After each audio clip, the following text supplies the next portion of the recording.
Hey, and a very warm welcome to the Into the LightWeb podcast with me, your hostess, Joanna Hunter, metaphysical teacher, spiritual life and business coach, published author, and the high priestess of the LightWeb, a spiritual technology that will change your life. This is the place to be to talk everything under the LightWeb, from consciousness, relationships, to money, to spiritual business, and everything in between.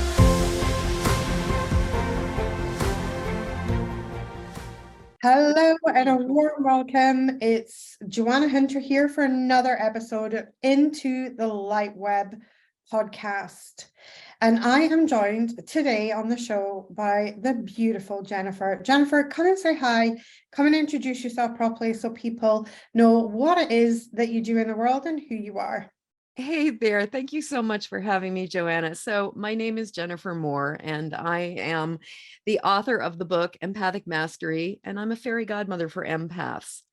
And when I'm not doing that, I'm teaching people how to use EFT to either help themselves heal or help other people heal. Beautiful. I love Yeah. that. I love this concept. As you know, I love this concept of you being a fairy godmother for empaths, because so many people are becoming more and more empathic. It's definitely on the rise, right? It really is. It really is. Yeah. Definitely on the rise. But here's the thing. When you're first recognizing or not recognizing that you're an empath, but when you're first kind of awakening those gifts inside of you, it can feel like a little bit of an attack of the body snatchers, of like, you don't really know what's going on and you think you're losing your mind a little bit. Yep. And all of a sudden you can feel like raging, or you can feel like really sad, or like you're running that roller coaster. And like that, talk us through a little bit of somebody who maybe is an empath. What is the things that they might be experiencing and not realizing, hello, this is your empathic ability coming to the surface? Absolutely. So first off, I'm just going to start by sharing my personal definition with the word empath, because there's no like agreed upon definition. We're talking about a science fiction term here. It's not clinical. And so it started out as a science fiction story, and then it eventually got onto Star Trek, and then it got onto Star Trek again, and then it sort of made it into pop culture. And so a lot of our references are based on things we've seen on television and movies and everything. But that doesn't necessarily mean that everybody saw the same thing or agreed to the same idea. So my sense of what an empath is that an empath is a being, could be a human being, could be an animal, could be a plant maybe, but is a being who is picking up the thoughts, the feelings, the energy, and the sensations that are coming from the world around them. But unlike other people or beings with extrasensory perception, like people with intuition, with psychic ability or mediumship, the thing about an empath is that empaths empaths process all of these thoughts, feelings, energy, and sensations as if it's their own. And so, for example, an empath will, a psychic might walk into a room where something intense has happened and they'd be like, wow, what just happened in here? This feels really, I feel a lot of anger. I feel a lot of sadness. I feel a lot of tension or conflict. The empath walks into the same room and just goes, why do I suddenly feel so angry? Why do I suddenly feel so weird? Why am I feeling so sad?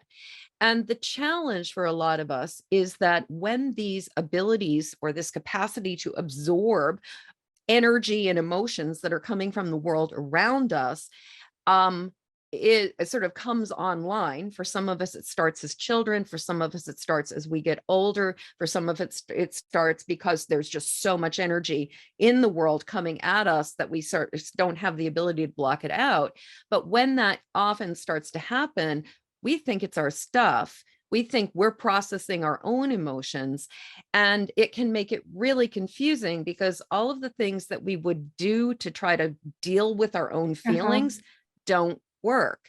And so one of the things that I've noticed for people who are empaths is that one of the dead giveaways that you're experiencing, what I call empathic overwhelm, is that you are feeling out of sorts, wonky, just like totally strange for no apparent reason.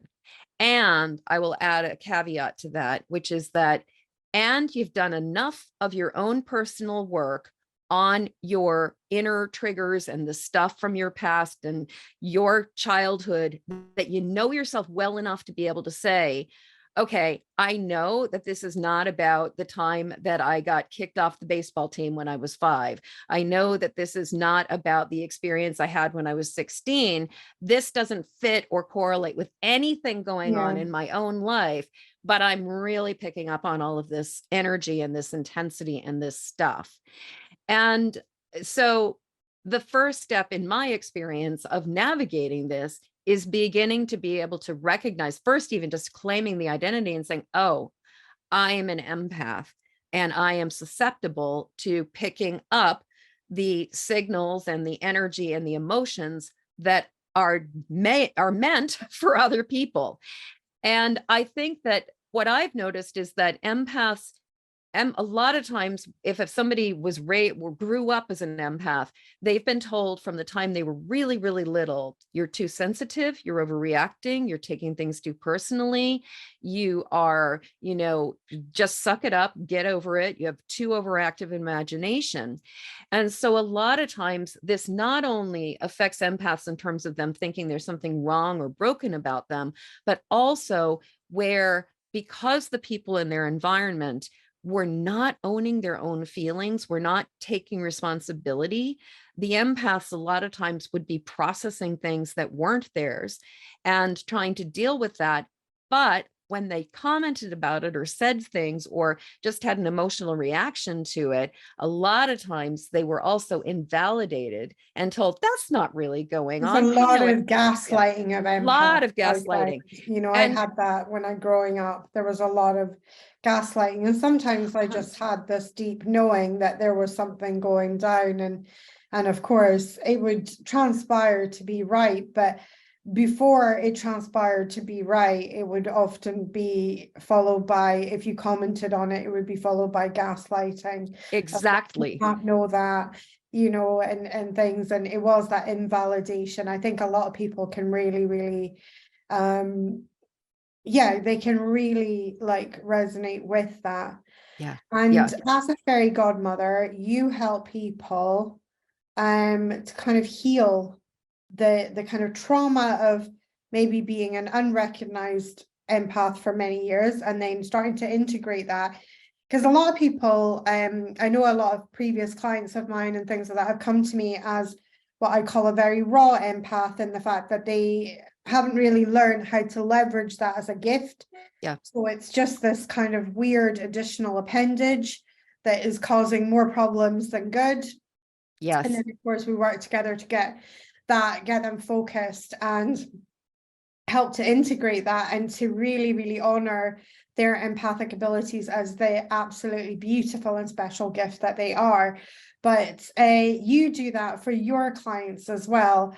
Yes. And one of your favorite tools in that and helping to get a handle is you're also an EFT trainer. So you do EFT as well. So EFT, for anyone who is listening to this and thinking, what is EFT? It's known as emotional freedom technique. Exactly. And I'll let you explain a little bit about how that can help an empath. So EFT, emotional freedom techniques, is basically the simplest way to describe it is that it is a form of mental, emotional, and energetic and physical energetic acupuncture without the needles. And it is a way by placing light pressure or tapping on meridian endpoints, or acupressure points on our body. What we can do is we can disrupt places where energy has been congested and energy has gotten trapped and stuck in our body and allow it to flow freely again. Thus, breaking up patterns that we've been carrying in our body, sometimes for like lifetimes, if not for an entire life. And the beautiful thing about EFT is that it also allows us to reset the fight or flight mechanism in our brain, which is called the amygdala, and basically reboot our stress response. And so, what's wonderful about EFT is that it allows us to go from a state of stressed reactivity to whatever it is that we're reacting to being able to reset our nervous system to being calm and grounded, so that we can go from reactive to responsive. We can go from sort of from resistant to ready, and we are able to find a way to see all of the solutions. Because, one of the things you talk about in the idea, one of the ideas in sort of LightWeb and the healing work that you do, is you talk the difference between source and void, is that you will also often talk about the fact that void is always complicated. And when when our brain is in a reactive state, the thing is, we are not able to access all of our brain. We are not able to access the frontal cortex. And when we are in source, it gets simple. And the thing is that with EFT, what it allows us to do is to get back to accessing all of our brain. Because when we are in an emotional state, we lose access to the frontal cortex, and we only have access to the limbic brain, which is the emotional brain, and it controls the amygdala and the brain stem, like the lizard brain that's in charge of like breathing and things like that. But the thing is, when we're in those emotional states, we don't have the capacity for curiosity. We don't have the capacity for flexibility. We don't have the capacity to see multiple options. We tend to get blinders on and we see in one direction. So I love very much a survival mode, isn't it? Very much a survival mode. It's just like it's really like that. And I call it the dog eat dog mode. So because your brain becomes almost like dog eat dog. It's like, it's very much in that, very much, instead of collaboration and the co-creation of co-creating with the divine, you suddenly become in this competitive because you're in that state of energy, and the amygdala is just literally at that point running everything, because the frontal cortex and all reasoning has literally left the building. It has literally left the building. One of the best descriptions I've ever seen is somebody, you take your thumb and put it inside of your hand. This is your amygdala. This is your limbic system. Put your hand over like this. This is your brain stem. And so a healthy brain functions kind of like a fist. But as soon as we have some kind of intense threat or emotional intensity, we flip our lid. And it's like, basically, this is what's working. And the front of it, the brain, is just kind of like, boop, gone. And so it really does affect us. Like, we will literally I've heard, all of our muscle, like all of the blood from our brain just kind of rushes down into our muscles. We get blinders on. We can see one exit, like we can see one possibility. And the problem with that is that it does not make for good coping skills. But many of us, since we were really, really little, have learned, or we have been conditioned to respond to threat from this state of anxious, jacked up fear, instead of learning how to breathe through it and learning how to be in a state of relaxation to move through really stressful times. So EFT for empaths is amazing because it helps us to get control of our nervous system and helps us to start to be able to, and as we start to calm the nervous system down, that allows us to start asking the questions: what's mine? What's not mine? Is this really mine? Where is this really coming from? What am I really picking up on here? What's really going on with this? And it gives us an opportunity to make a different choice about this, and often to let go of the things that are not serving us. I love that. And I mean, as an empath, you're often working with a hijacked central nervous system. Exactly. Because as Skylar describes empaths are somebody who have literally got a super receiver, which means that you have the ability to interrupt the pattern of energy for someone else, and you're receiving. And this is why often, if you are an empath, you will sometimes feel like what I call a used Capri Sun juice pouch, where you Yes. literally felt like the insides of you have been sucked out, and you're like this, and it's not a nice feeling. Or you will always hear this. You will start to be feeling like the juice pouch that has literally had its liquid inside, and whoever you're with will go, "Oh my God, I feel so great. I feel so I marvelous, feel so much amazing." better. And you're thinking, no wonder I've literally just sat and interrupted all of the bad, the negative feedback that you've been getting from all of those thoughts that you've been having, all of that overwhelming. And so you haven't been getting the full whammy. As an empath, we've been kind of siphoning that off almost, and that's been processing in our nervous system. So being able to tap on the meridian line, shutting down that hijacked nervous system, and shutting down that ability of like the higher functioning, which has also left the building, being able to shut that part down and go back to the higher functioning and say, well, let me think about this. Is this mine? Is this really mine? Is this really mine? And that's such a simple question, but you have to get to a place and an ability to be able to even ask that question. And if you're in fight or flight, or you're in that stress mode where it is what I call that dog eat dog mode, and you're just like, and sometimes the panic can be just like, get me out of here. Or, you're not thinking any thoughts beyond that. It's just, get me out of the situation. I know many empaths struggle with places like hospitals and shopping malls and busy places that there's a lot of folk. And, and during that time, your predominant thought can literally be, get me out of here.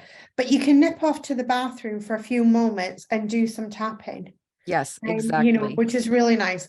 And also as well, like the one I always like is the point underneath the collarbone. Yeah, the And so collarbone sometimes point. if something is really stressful, like you can do that in public, give that a little tap there, and it does have a calming effect. And you can just gently tap there. Yeah. Maybe while you're standing in a queue or something like that, and you feel the energy of the buzzing in your body, and if you've got that awareness that you know that this is not yours at this point in time, you can start to use these tools. I love that you're using the tools. Now you touched there on source and void, which is something that Skylar teaches, which is very dear to me, of learning the difference between source and void. I think is really important. Yes. And learning the different natures.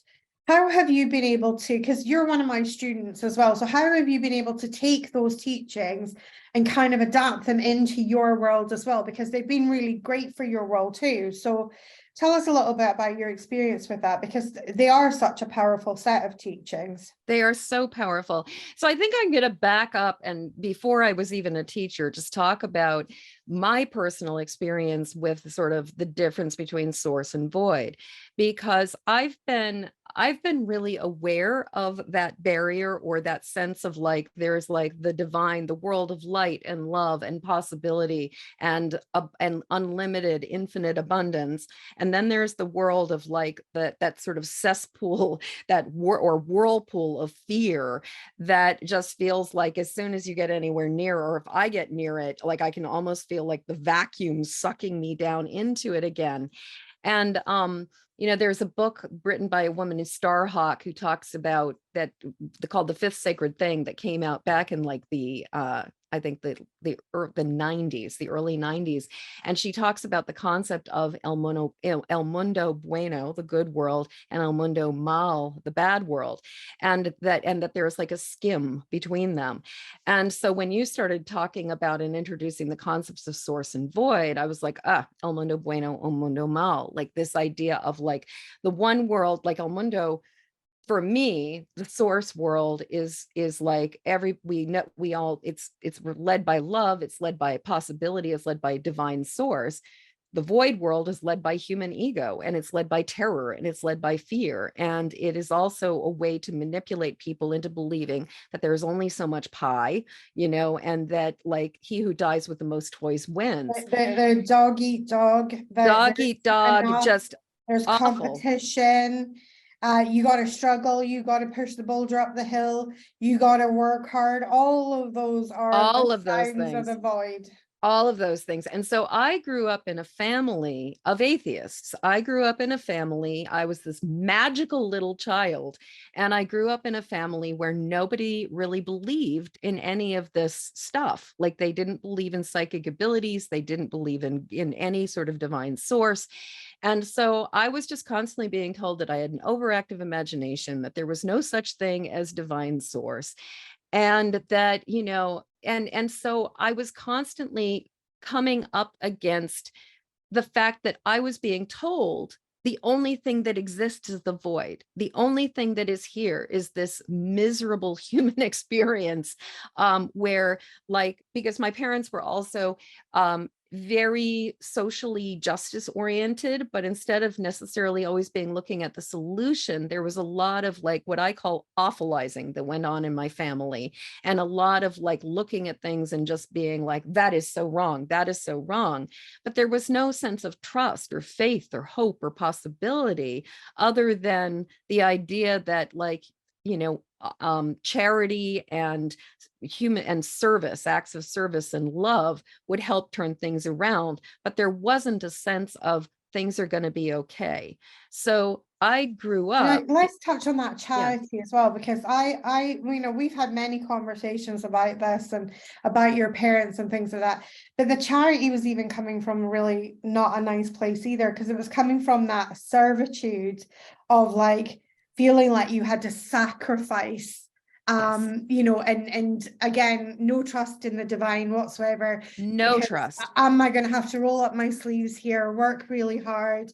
Because otherwise these people are going to suffer. And if I'm not the one that does it, then, it'll be bad. But sure, I'll put myself on the sacrificial block and literally sacrifice time with family, sacrifice the weekends, sacrifice the evenings, and that was something that was very much modeled to you growing up, like being this. But of course, as we both know, that does not lead anywhere good, because it leads to burnout. It leads to you not being able to kind of really do very much for anyone because you've overgiven.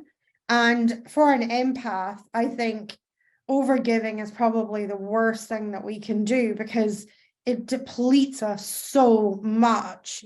Because we're not just processing our feelings, we're processing the world's feelings. Right. And then we overgive on top of that. And no wonder so many very talented empathic and psychic women often end up in these states where they're very burnt out, and yet they feel the feelings of the world.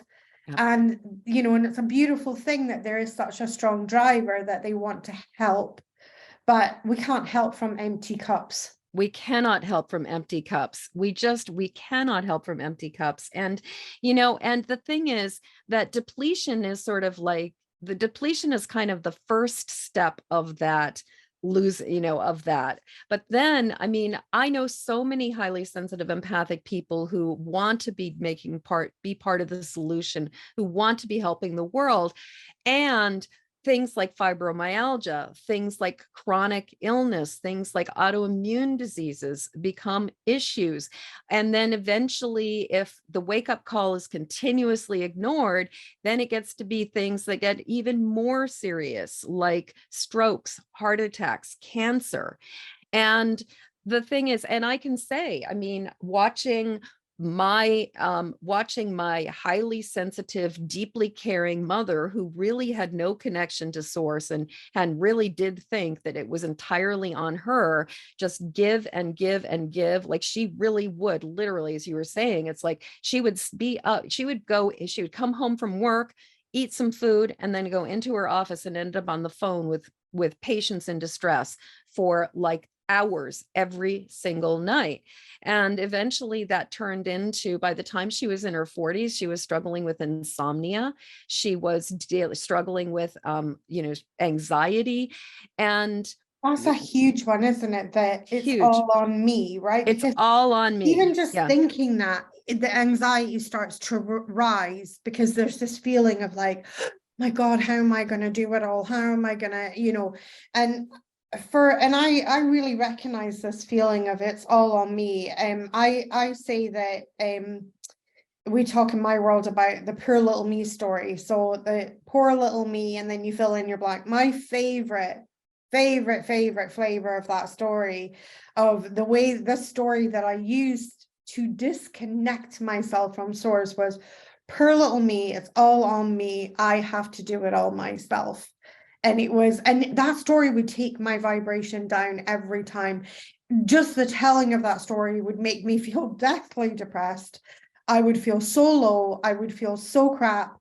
And very, very shortly after that low and crap feeling, I would then have overwhelmment. I would be completely overwhelmed. And of course, I would feel like I couldn't turn to anyone, because guess what the story said? The story said it was all on me and there was like no help out there. And of course, that was the reality I also attracted, of constantly being in this like kind of like just me against the world. And it was such a difficult, disconnected state of being. And I can't imagine, I've always been really grateful in the fact that I've always had an awareness of spirit, and I've always had my faith in some way, shape, or form. I can't imagine how difficult that journey must have been for your mum, with being an atheist and out that faith.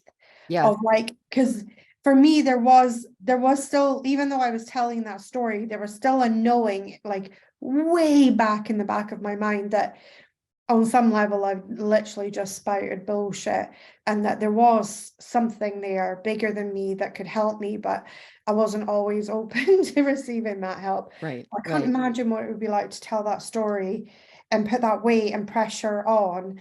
And I mean, obviously your mum worked with psychological things, so the stakes are high, because you're maybe working with clients and patients that have severe depression and suicidal ideation, and these are big heavy topics. Yeah. If you don't show up for that person, it might be game over for that person, and such pressure to place on oneself. And it sounds to me like your mum was like a true empath, wore her heart on her sleeve, but had none of the amazing tools. None of the tools. I mean, what's interesting is that with her, I mean, she had been raised Catholic, but left the church when she was in her early 20s, before I was even born. And so, she not only didn't have source, but she kind of had an axe to grind against source. And so she was like, actively resistant to any kind of faith or any kind of path that could offer her something different. But what she did have, interestingly, is that my mom was a psychiatric nurse and a psychotherapist who eventually trained in hypnotherapy. And my mother was a hypnotherapist. She was, did it for like, I think probably like 25, 30, 35 years. That's what she did as her career. And so there was something about like, it was almost like the hypnotherapy was scientific enough that she was able to work with it and use it with all of her clients, and to some extent with herself. She was able to use it, but she, but it was sort of like, because it was sort of like spirit light in a way. She sadly always would say that she was a horrible hypnotic subject herself, like that she could not go into trance. And I think part of it was my mother was so hyper vigilant, and was somebody who, and when I say was, my mom is still physically alive as of the recording of this, but dementia has completely taken her away from us. And so in a way, it's like who she was really is a was, not who she is anymore. And that's a hard thing for anyone facing dementia, because there's almost like two deaths in a way, that the person that you once knew is gone, but their physicality is still very much here. Yeah. And then, of course, there's the final one. Right. And it's always such a difficult journey, I think, I remember once working, as working as a medium and bringing through someone who was still on the earth plane, but they made contact through a mediumship channel and being able to bring them through. And it was beautiful because it gave that person sort of closure in a way of the person that they had lost, and allowed them to show up in greater love for the person that was Still still there. Yes. there, but it was a beautiful reading. But I remember feeling totally shocked that they were still physically here, and I was like, but they're over Over there. I was communicating with my father. I remember I communicated with my father 10 months before he died, and just was able to speak. Like he was gone, because sadly in my family, both parents ended up with dementia. And I just want to say that in the case of my mom, I really think that, I can't say, I mean, there's genetic predisposition, there's all kinds of different factors that contribute to dementia, but I will say that I think a lot of her codependency and her projection into these ideas of she was the only one responsible, like the amount of stress that she experienced and went through on a constant basis was definitely, might not have been the causes of it, but certainly did not help. And I think in many ways probably exacerbated, like she ended up having a TIA, like a mini stroke back in, good Lord, 2011 now. So quite a while ago, like 12 years ago. And that was really pretty much the beginning of the whole thing. And she was at that point in time, I mean, she was born in 1935. So we're talking, she was in her mid 70s when this happened for her. And her life just completely changed. And I believe that the TIA was a direct result of something like 20 years of chronic insomnia, because she would just lie in bed worrying about everybody, perseverating. She'd be running the stories about other people's problems in her head. And she just was literally losing sleep every single night. And eventually, I really do believe that lack so of many ability light to care for her. workers go So through many that. light So workers. many light workers. They've got the weight of the world on their shoulders. They're taking on everybody's stuff. I mean, I have known clients of mine, bless them, that they are more worried about their clients' problems than their clients are worried about those problems, And Yes. and that's one of the beautiful things with the work that both myself and you do, Jennifer, is we help people to kind of like put things back into perspective, into a healthy perspective, help them work with their source connection and really connect into that, so that they don't end up in these like situations where they burn out, or they're laying awake at night worrying about problems that are not even theirs, but they've taken this client on, and it's like, oh, well, I signed up for the taking the client on and their issues, and you're bringing it all, and you're taking all of that. And I think it's such a normal thing within light workers. I mean, I've worked many times with women who are light workers, extraordinary healers, extraordinary, amazing healers, and and they're working with this energy of they take these clients on, and then they're like over delivering, Yes. they're checking in on them, and there's not maybe often a lot of self-leadership in there. Right. And then also as well, like I work with many healers who have been in-person healers, and the client comes, and sometimes they're charging sort of, here in the UK, maybe 30 or 40 pounds for a healing session, but that client leaves and they've had a card reading, the healing session that they actually paid for. They leave with a bag of crystals worth about 20 quid, and maybe some Palo Santo, because they really need to, and I feel like that sense is as light workers, there is this real importance of taking personal responsibility and really understanding the fundamental basic that we cannot serve from that empty cup. We cannot serve from that empty We've cup. got to fill it up. And Yeah. once we're filled up, we don't have to take all of that on of other people. And because not only does it disempower us when we do it, it disempowers the client too. It disempowers them. And the thing is that if as a healer, as a light worker, and I mean there's so many pieces or tangents that we could go down, because there's a whole connection that I've seen about blocking money when we're behaving in this way, because blocking clients, because you cannot possibly work with a lot of clients if you are basically giving everything, you're bleeding yourself dry with even one. You're gonna stop the channel from more clients coming in, because energetic protection, spirit will protect you, and not actually, and you'll be wondering, why can't I get more clients? Why can't I find more people? But the truth is, the question you should really be asking yourself is, energetically in your energy system, could you actually handle more clients? Because you are literally giving it all for the people that you have. And it's not a bad thing to show up 100% and be fully present for your clients. It's where we're talking about when that tips the scales into void energy and you're over giving. Right. And then you feel resentful because you've actually given too much. Right. And that's and when we're taking responsibility for other people's healing and other people's journeys. And what I was going to say before I sort of commented about the money is that as a light worker, as a healer, I think that anybody knows that, like, being connected to source and being connected to our own power and being able to, like, care for ourselves. Like, if we envision a client, we'll see that client and be like, I wish she could care for herself more. I wish she could love herself more. I wish she could access her power more. Like, that's some of the things that we want.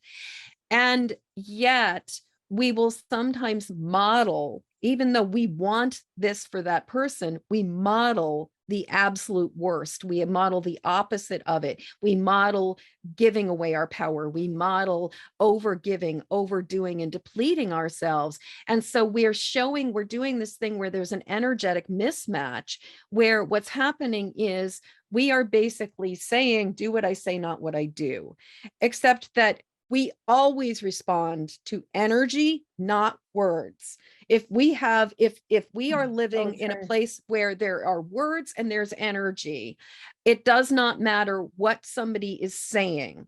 We will respond to what they are the energy that they are generating, and that is in the world. And so as healers, as light workers, when we get into that, I'm going to give and give and give and give and give and give and give. The problem with that is that it doesn't do your client any good, because the thing is that we are actually giving them the frequency of depletion. We might be trying to give a bunch of stuff to them, but the thing is, what we're actually giving them is a frequency of desperation, a frequency of urgency, a frequency of depletion. I feel it's not actually empathy that we're giving. Empathy is, I know what you're going through, or I can feel what you're going through and it must suck, but our energy remains clean. Sympathy is like, oh, I feel so sorry for you. And often as light workers, it's a very thin line. Yes. That, because the moment that we feel sorry for our clients is the moment we've crossed from empathy into sympathy. Yes. And sympathy is a very disempowering energy. It has little value in being able to move a person forward. It's pretty useless. Someone else going, wow, that's so terrible. Cheers. It's so it's so disempowering in the sense that we are looking at somebody going through a hard time, and we are seeing it as permanent instead of temporary. We are seeing it as a problem that needs to be fixed, instead of trusting that this person has the resources, that they have the resilience, that they have that. And what I really believe as a fairy godmother is that my job is to hold the highest vision for you of who you can be. My job is to is to see you in all of your beauty and hold the mirror up so that you can see your beauty as well and recognize your light and start expressing that light. And so I, I had a situation come up with one of my fairy godmother apprentices the other day where they had a just an absolutely ridiculous situation come up that was extremely stressful. And the thing was that I could be empathic with her and be like, wow, this really sucks. I am so sorry that you are going through this. And instead of just being like going down the rabbit hole of worry, I was like, and I know that you've got this. I know that you've got this. I've called on my helpers and guides to give you the support that they can give you. And you've got your higher power. Like, you got this. You're going to get through it. And sure enough, she got it and got through it, and is feeling a little bit exhausted from all the rallying that they had to do to get ready for the situation because it involved an inspection. But they're on the other side of it and they're okay. And I know that if I had gone that down belief, holding the space for that belief in another human being, I think is so that fundamental. faith in another human being. Absolutely, because sometimes we're short on faith, right? You're going through it, the problems are cropping up, and you do feel short in space. And it's so powerful that someone reminds you that you got this, reminds you that you can hold that space for yourself, and reminds you that you are powerful, and doesn't kind of belittle in that space while you're in that space, while you've maybe in the space of forgotten that you're actually powerful. And so you're questioning everything and you're in doubt and all the things. And sometimes just somebody really being in the empathic frequency of, I know the only reason you got this is because you're ready to face it, because you're ready to clear it, instead of, oh God, I feel so bad for you. Which is empathy, which is so disconnecting. It is so disconnecting and it is so disempowering. And, I want to also comment that in addition to sympathy, I actually think that there's an irony with empaths, is that sometimes empaths can get so caught up in the feelings of what they're picking up from other people and so overwhelmed by those feelings that they lack the capacity for empathy. Because from my perspective, true empathy is the ability to recognize what somebody is going through, have deep compassion and love for what they're going through, like really be like, I get it. I understand that you're really experiencing this.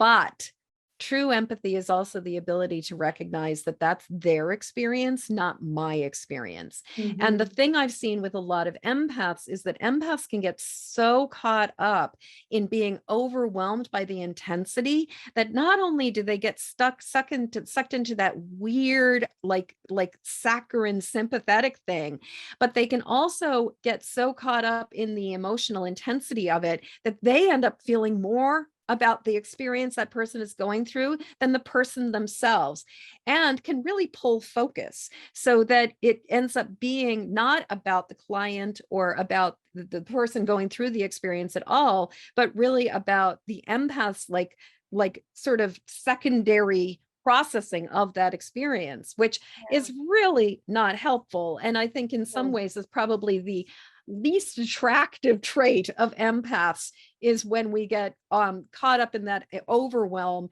and we're just like running down the road in our own little personal hell, but claiming it's about that other person, when it's kind of like, no, you left, like that left the building a long time ago, peeps. Like, now it's like you're the one who's dealing with all of it.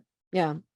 Oh, I love this, Jennifer. I could literally speak to you all day. Yes. You know this because we work together, and yes, we've had many a long conversation. Yes, we have many a long juicy conversation. Yeah. I just want to thank everybody that's listened to this podcast, and hopefully you really enjoyed. Leave a comment for us in the comment section. But Jen, before we let you go, where can they find you on the interwebs? How can they work with you? If you've listened to this and you're like, you've had like aha moments, ding, ding, ding, you're realizing like, holy moly, I can now see where my empath inside me has maybe been running amok and I'm going to need a fairy godmother up in here, where can they find you? So my basically empathicmastery.com is where you can find me, and all of my handles on social are really conveniently at Empathic Mastery. Amazing, amazing. And your book is also available on Amazon as well. So that is Empathic Mastery. It is literally the Bible for being an empath. So go get that on Amazon. Thank you so much, Jennifer, for joining Joanna, us thank today. you so much for having me. This has been such a good conversation. It's been so juicy. I think there's so many nuggets in here. Oh my Thank you God, again. so many. Yeah.